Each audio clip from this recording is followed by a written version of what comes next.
Aduh ampun anginnya, goyang bahkan juga.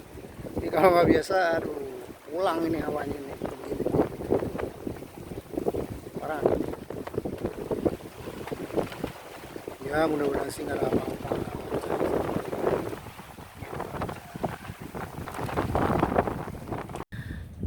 Tips dari saya yang mancing buat di laut. Satu, cuaca. Kalau bisa cari dulu informasi cuacanya gimana. Jangan seperti ini nih kita mancing ya hasilnya kayak gini. Terus umpan, umpan juga diperhatiin. Targetnya apa dulu, ikan apa dulu yang kita mau pancing. Kalau model kayak gini ya, Target kuro. nah kayak gini, ini cukup udang mati juga mau, udang mati kek atau elur. Target kuro. Nah kalau kuro Dapatnya kiri. itu biasanya sih ikan-ikan hidup paling efektif. Kalau udang peci. Kalau efektifnya kita cari di bawah kolong kalau nggak mau beli.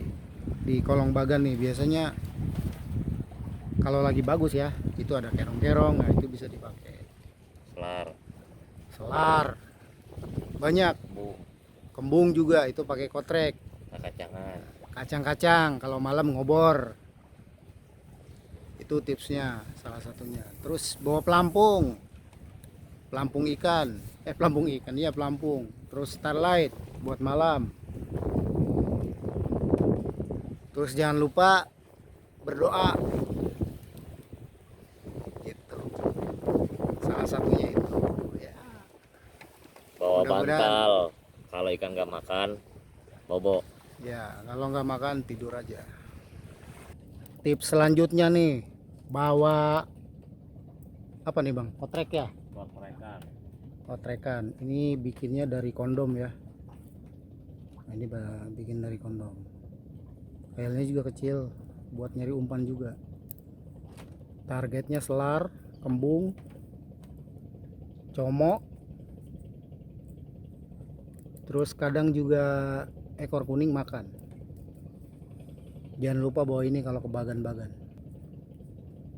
Buat nyari umpan efektif juga nih.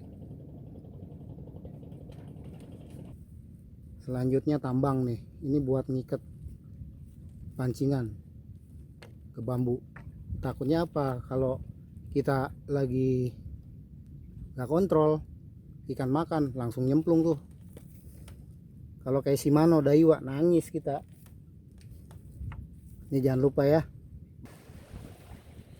Banyak sih biasanya kalau tipsnya itu. Ya, intinya itu umpan terus cuaca. Faktor air, faktor cuaca, angin, ombak itu pengaruh besar. Kalau itu bagus dijamin bos. Pulang bawa hasil. Itu tips 2 boncos. Boncos terus.